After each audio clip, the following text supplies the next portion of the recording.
Olá pessoal, estamos de volta aqui com o nosso segundo bloco de questões. A gente vai começar agora a falar de questões sobre os contratos de natureza trabalhista. Aqui quando a gente fala dos contratos, a gente tem algumas questões, é um tema bem recorrente. Vamos lá para a nossa oitava questão aqui do nosso curso de questões. Essa oitava questão é uma prova de 2018, ok? Do 27º exame, tá? Olha aí o que diz a questão. Uma sociedade empresária do ramo de informática, visando a redução de custos, decidiu cortar pela metade seus funcionários em teletrabalho. Recebeu colocar aí metade de seus funcionários em teletrabalho. O teletrabalho, pessoal, ele está regulamentado lá no artigo 75A e seguintes da CLT, tá? Após a reforma trabalhista. Reforma trabalhista foi em novembro de 2017. Veja vocês como a FGV ela é bem atualizada. Em 2018 ela já estava cobrando reforma, com possibilidade de revogação caso não desse certo. Sobre o regime de teletrabalho, com base na legislação trabalhista em vigor, assinale a afirmativa correta. A. Poderá ser realizada a alteração do regime teletrabalho para o presencial por determinação do empregador, garantindo um prazo de transição mínimo de 15 dias, com correspondente registro em aditivo contratual verdadeiro, tá, pessoal? É de fato a letra A. O que eu quero que você perceba? Do regime de teletrabalho para o presencial, 15 dias de adaptação, determinação do empregador. Se eu for do presencial para o teletrabalho, basta comum acordo, tá?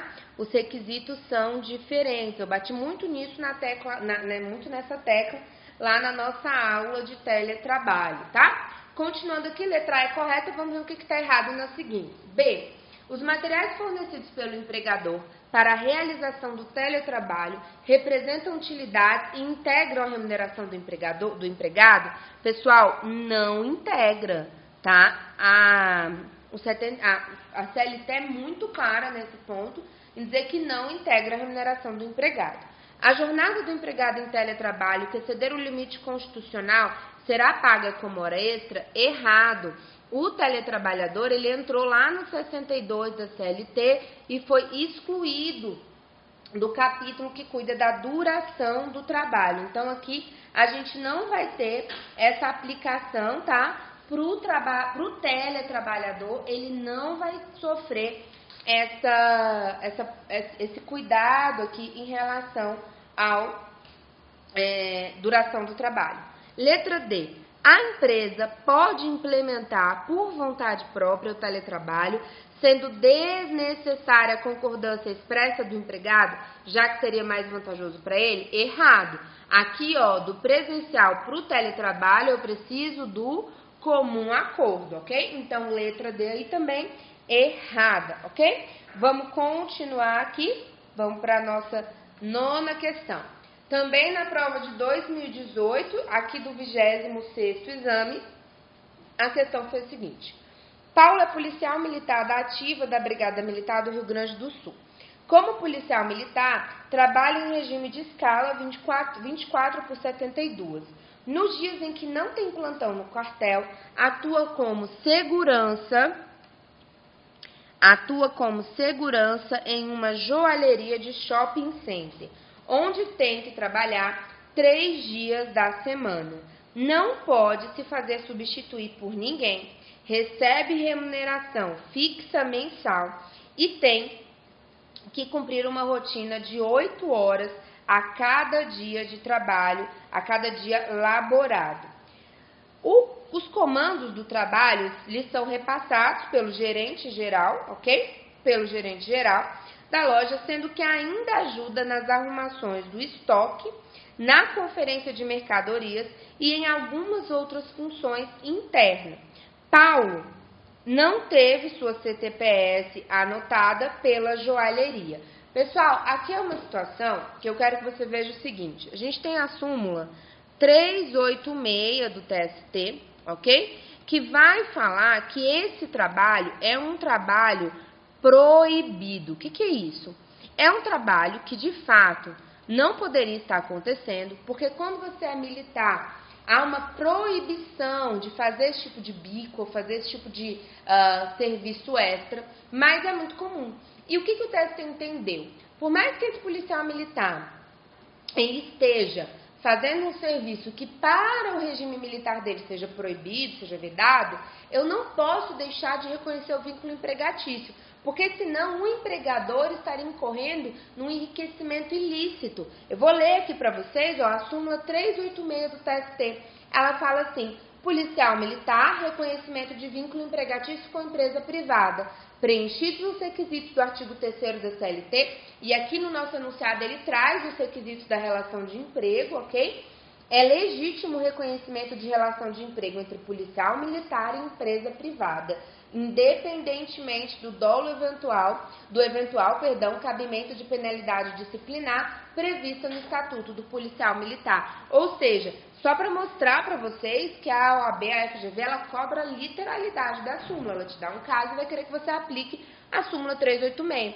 Vem aqui para a tela, vamos ler os itens. Diante dessa situação, à luz das normas da CLT e da jurisprudência consolidada do TST, assinale a afirmativa correta. A. Estão preenchidos os requisitos da relação de emprego, razão pela qual Paulo tem vínculo empregatício com a joalheria, independentemente do fato de ser policial militar da ativa e de sofrer eventual punição disciplinar administrativa prevista no Estatuto do Policial Militar. Corretíssimo, é letra A. Vamos ver o que está errado aí nas outras. B. Estão preenchidos os requisitos da relação de emprego, mas Paulo não poderá ter vínculo empregatício com a joalheria em razão da punição disciplinar administrativa prevista no Estatuto do Policial Militar? Errado. C. Não estão presentes os requisitos da relação de emprego, uma vez que Paulo poderá ser requisitado pela Brigada Militar e não poderá trabalhar nesses dias para a joalheria? Errado, ok? Ele pode ter vínculo. D. Estão preenchidos os requisitos da relação de emprego, sendo indiferente à relação de emprego uma eventual punição disciplinar administrativa prevista no Estatuto do Policial Militar. Mas Paulo não pode ter vínculo empregatício com a joalheria, tendo em vista que a função pública exige dedicação exclusiva. Errado. Então, correta aqui, letra A, por exclusiva previsão da súmula 386 do TST.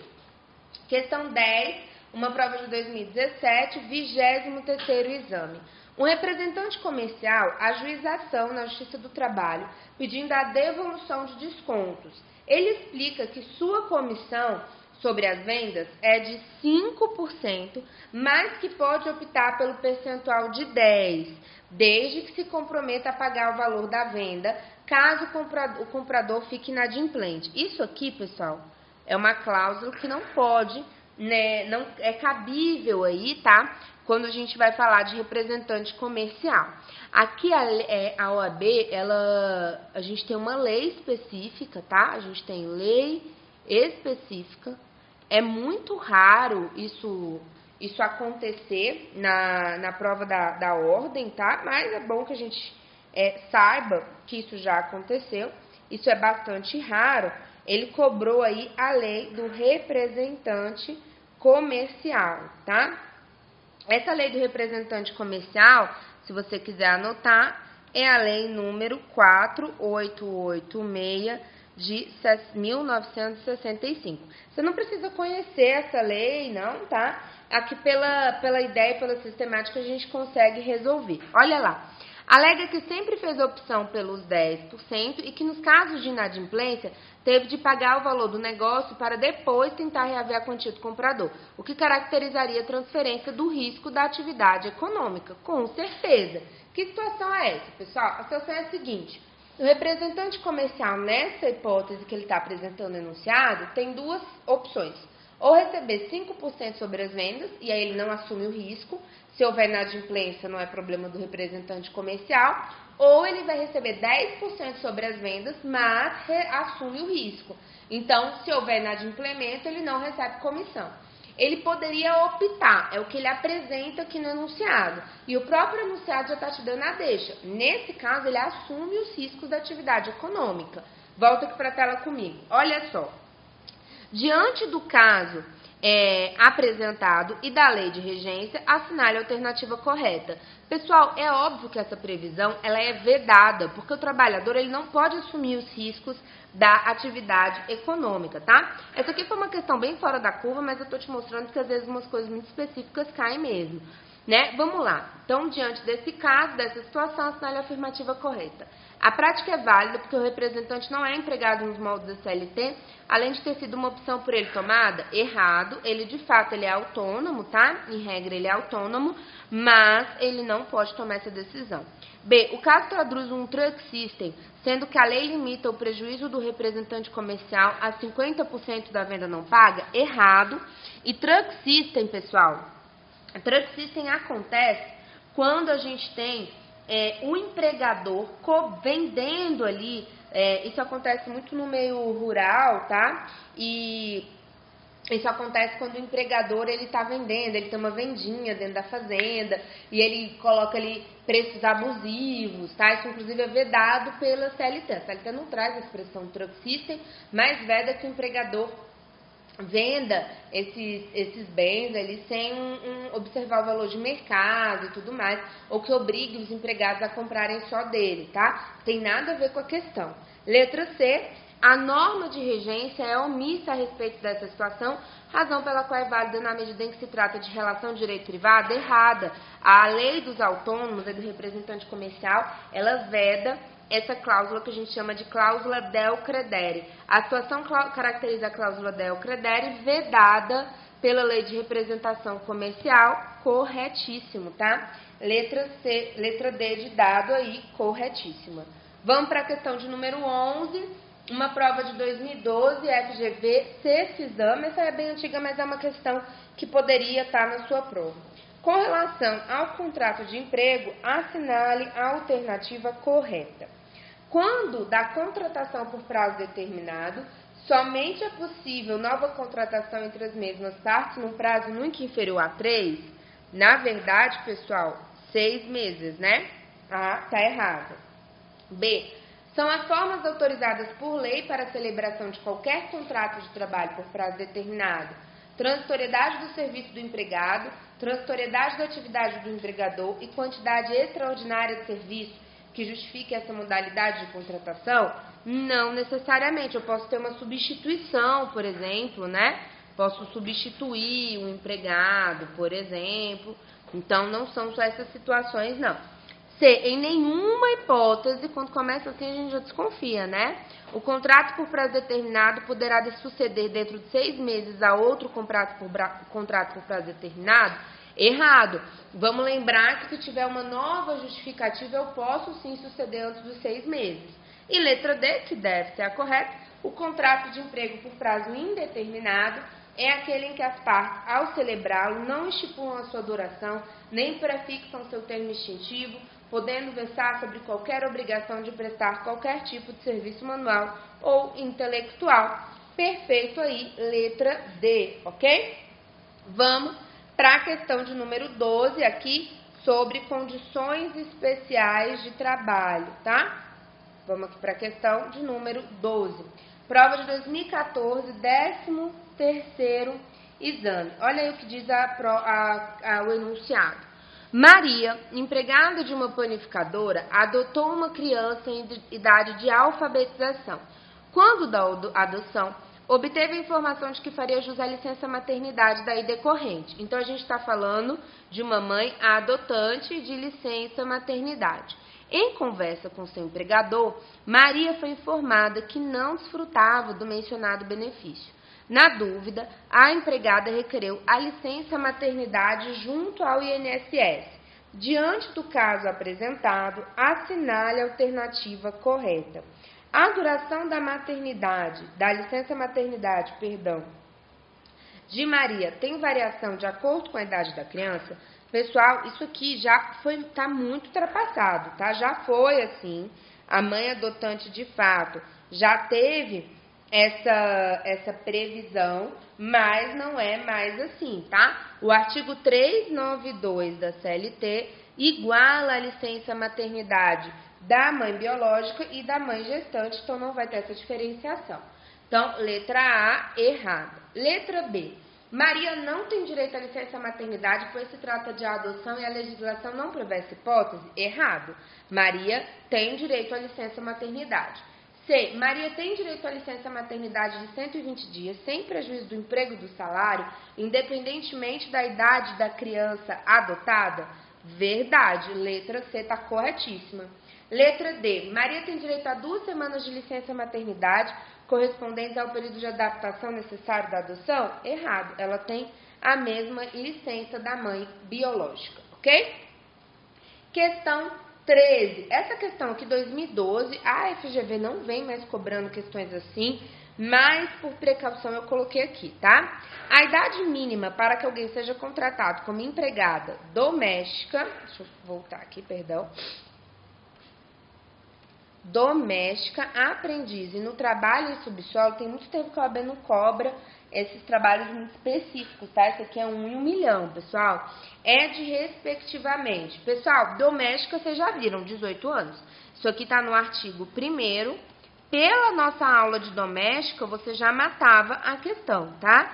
Doméstica só a partir dos 18 anos, ó, você já cortaria todos esses. Aprendiz, a própria Constituição diz que é 14. E os trabalhadores do subsolo, de fato, a CLT fala que vai ser de 21 anos, tá? Então, questão muito tranquila, você mataria, mesmo sem saber que o trabalho em subsolo, que só foi cobrado essa vez. Questão 14, tá? Uma prova de 2014, do mesmo exame, 13º exame, ok? Vamos lá. Maria, empregada de uma panificadora, adotou uma criança em idade de alfabetização. Quando da adoção, obteve a informação de que faria jus à licença maternidade daí decorrente. Em conversa com seu empregador, Maria foi informada que não desfrutava do mencionado benefício. Na dúvida, a empregada requereu a licença maternidade junto ao INSS. Diante do caso apresentado, assinale a afirmativa correta. A duração da licença maternidade de Maria tem variação de acordo com a idade da criança adotada? De jeito nenhum. Maria não... A gente já fez essa questão, não já, pessoal? Deixa eu ver aqui. É a questão 12, perdão, pessoal. É a questão 12, tá igualzinha, ela tá repetida. Então, aqui eu vou colocar letra C, mas é exatamente a mesma questão que a gente fez lá na questão 12, tá? Vamos aí para a questão 15, prova de 2013, 11º exame. A empresa Gomes Sardinha Móveis Limitada é procurada por um jovem portador de deficiência que tem 30 anos e deseja ser contratado como aprendiz de marceneiro. A empresa tem dúvidas sobre a possibilidade legal dessa contratação. A partir do caso relatado, assinale a afirmativa correta. Pessoal, quando a gente fala de aprendiz, a gente tem 2 requisitos básicos. O aprendiz ele pode ter de 14 a 24 anos e o contrato do trabalhador aprendiz ele é de um prazo determinado de até 2 anos, tá? Nessas 2 situações eu posso flexibilizar a idade máxima e o prazo máximo de duração de 2 anos se esse trabalhador aprendiz for pessoa com deficiência, que é o caso que ele traz aqui pra gente. Então, o aprendiz com deficiência, ele não precisa sair e extinguir seu contrato quando ele completar 24 e também não está limitado à duração de 2 anos, ok? Volta aqui para a tela comigo, vamos lá. Letra A. Não se aplica a idade máxima ao aprendiz portador de deficiência, de modo que a contratação é possível? Letra A, pessoal, tá corretíssima. Letra A, corretíssima, tá? Vamos ver o que está errado nas outras. A idade máxima do aprendiz é de 24, não havendo exceção, pelo que não é possível a contratação, há exceção. Havendo autorização da Superintendência Regional do Trabalho, o jovem poderá ser contratado como aprendiz, haja vista sua situação especial, não precisa dessa autorização não, tá? D. Não existe idade máxima para a contratação de aprendizes, daí porque em qualquer hipótese a admissão é possível? Errado, existe sim idade máxima e é de fato aí 24 anos. Vamos aí para a nossa última questão desse bloco, uma prova de 2007, primeira fase, nem era FGV ainda. Assinale a alternativa incorreta, que ele quer a incorreta. A. É vedado proceder o empregador ou preposto a revistas íntimas na empregada ou funcionária? Verdade, é vedado. B. Ainda quando a natureza da atividade a ser exercida publique notoriamente o exigir, ao empregador é vedado publicar ou fazer publicar anúncio de emprego, no qual haja referência a sexo, idade, cor ou situação familiar? Essa questão aqui, ela tá incorreta, porque vai depender, ó, ainda quando a natureza da atividade a ser exercida, depende, a regra é que ele não pode publicar esse tipo de anúncio, mas se a situação da atividade exigir, ele pode sim publicar, tá? Letra C. É vedado ao empregador exigir atestado ou exame de qualquer natureza para comprovação de esterilidade ou gravidez na admissão ou permanência do emprego? Essa que está correta, tá? Mas essas duas aqui, pessoal, porque no caso de algumas atividades, eu poderia, em regra, exigir aqui, por exemplo, se é uma atividade insalubre, eu não poderia contratar uma gestante, por exemplo, em grau máximo. Nesse caso, poderia que a gente ter uma divergência entre a letra B e C, tá? Mas eu marcaria aqui letra B, porque ele traz a exceção expressa, a letra B aí seria a errada. D. Toda empresa é obrigada a instalar vestiários com armários individuais privativos das mulheres, exceto os estabelecimentos comerciais, escritórios, bancos e atividades afins, em que não seja exigida troca de roupa e outros a critério da autoridade competente em matéria de segurança e medicina do trabalho, admitindo-se como suficientes as gavetas ou escaninhos onde possam as empregadas guardar seus pertences. Essa letra D aí, ela tá certinha, tá? É uma literalidade do CLT, tem muito tempo que isso aqui não é cobrado, a FGV mudou um pouco o padrão, eu trouxe aqui mais pra gente ver algumas questões que podem cobrar e para bater na questão da revista íntima, que é proibido, que a gente tem uma lei que veda a revista íntima em empregadas. Beleza? Pessoal, a gente termina o nosso segundo bloco de questões aqui e já já a gente volta com mais questão de trabalho. Até já!